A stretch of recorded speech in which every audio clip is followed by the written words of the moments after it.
your original Itchy Pants are in the Dick Tracy Museum now. I was hospitalized for several months after a particularly bad day when Joe wore the pants at the studio. And I'm not bitter about it. I mean, remember, this was 1932.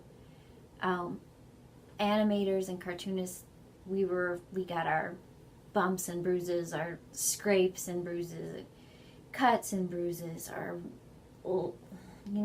arms were, and that was just part of it just kind of came with the territory of working in a full-time animation studio that drew comic strips. It was just part of the deal. I mean, we were climbing ladders, falling off ladders, and falling off grandfather clocks. Our one head illustrator, Nathan Crescenda, he was the golden boy. He could churn out 5-10 Tracy villains a night, and they were all bestsellers. A lot of nephews, and he was a nephew of someone, and I think that's why he had such an understanding of youth culture. But we used to call him the xylophone. I mean, he was in and out of the hospital all the time, broken this, fractured that.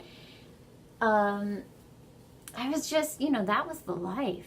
Grunge music was kind of on its way out. And, but everyone wanted to work at Dick Tracy. People would stop you and, you work at Dick Tracy. Everyone wanted to draw that hat, to get a chance to work on that gallery of villains. And so, no, I'm not bitter. And, we drew inspiration from all parts of life. When I was in the hospital, the patient next to me was getting his rat face removed. And, that was the inspiration of Curly Sue, the original Rat Man.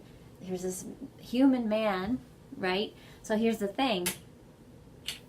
I didn't realize until the 90s when the Dick Tracy movie, live action movie, was in the works. I didn't realize anyone ever considered Curly Sue a rodent character, because of course we already had rodents. We had Bothers, and we had Rags, and Bothers originally actually was a mouse. Not most people don't know that, but Rags 100% a mouse woman.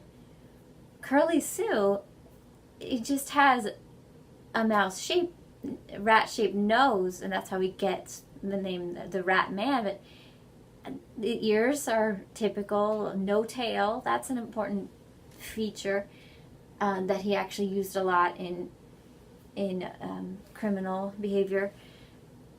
When they started casting the live action movie, and it went to that point, they were casting when it got to the point of Curly Sue, when they were looking for an actor to play him. They said, well, let's do CGI, which was a new thing at the time.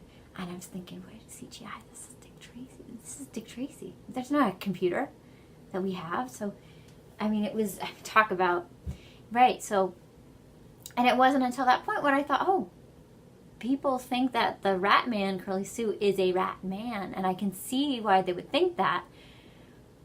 But he's a human. He was never, we already had rodents. I kind of wish I'd never created him.